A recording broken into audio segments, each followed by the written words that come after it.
அஞ்சலி phone பண்றாங்க. "சரவணா, நான் கோயிலுக்கு வரேன். நீ வரியா?" அப்படின்னு கேட்குறாங்க. "நான் வரேன் அஞ்சலி" அப்படின்னு சொல்லிட்டு சரவணன் கோயிலுக்கு போறாரு. போன உடனே அங்க அஞ்சலிய பார்த்து ரொம்ப சந்தோஷப்படுறாரு. 2 பேருமே சேர்ந்து சாமியெல்லாம் கும்பிடுறாங்க. கும்பிட்டு ஒரு ஒரு ஓரமா உட்காந்து பேசிட்டு இருக்காங்க. "என்ன சரவணா, இப்ப பரவாயில்லையா? உன் மனசு எப்படி இருக்கு?" அப்படின்னு கேட்டுட்டு இருக்காங்க. "பரவாயில்ல அஞ்சலி, உன்கிட்ட பேசுறதுலேருந்து எனக்கு கொஞ்சம் நல்லா இருக்கு. அதனால தான் நான் அடிக்கடிக்கு உன்கிட்ட பேசிட்டு இருக்கேன்" அப்படின்னு சரவணன் சொல்றாரு. "எனக்கும் ரொம்ப சந்தோஷமா இருக்கு சரவணா. இப்பதான் என்னவோ என் கஷ்டம் எல்லாமே மறைஞ்சா மாதிரி இருக்கு தெரியுமா? நான் உன்கிட்ட எல்லாத்தையும் சொல்லிட்டோனே, நானும் ரொம்ப சந்தோஷமா இருக்கேன்" அப்படின்னு சொல்லிட்டு 2 பேருமே பேசிட்டு இருக்காங்க. "சரி அஞ்சலி, நான் உன்ன போற வழியில உங்க வீட்ல விட்டுட்டு போகட்டுமா? அந்த பக்கம் தான் நான் போறேன்" அப்படின்னு சரவணன் சொல்றாரு. "சரி சரவணா, நான் வரேன்" அப்படின்னு அஞ்சலி வராங்க. பைக்ல உட்கார்றாங்க. 2 பேருமே சேர்ந்து போறாங்க. போயிட்டே இருக்கும்போது அப்படியே சிரிச்சு சந்தோஷமா பேசிட்டு போறாங்க. அப்ப அப்படியே பார்க்குறாங்க ரோட்ல இருந்து தங்கமயில். பார்த்தோனே அப்படியே ஷாக் ஆகுறாங்க. என்ன இது இவ்ளோ கிட்ட உட்காந்துட்டு இவ்ளோ சந்தோஷமா போறாங்க.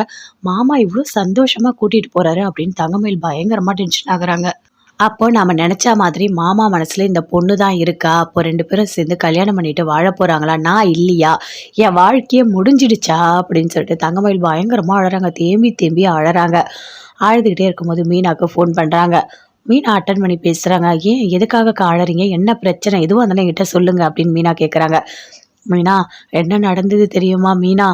சரவணன் வந்து இன்னொருத்தவங்க யாரோ அஞ்சலி இல்ல, அவங்க 2 பேருமே சேர்ந்து போறாங்க." "யாரு மாமாவா?" அப்படின்னு மீனா கேட்குறாங்க. "ஆமா, மாமா தான்.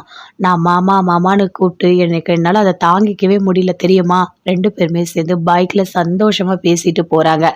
நான் பார்த்தேன் மீனா. மீனா எனக்கு ரொம்ப கஷ்டமா இருக்கு மீனா. நான் எவ்வளவோ சொல்றேன்.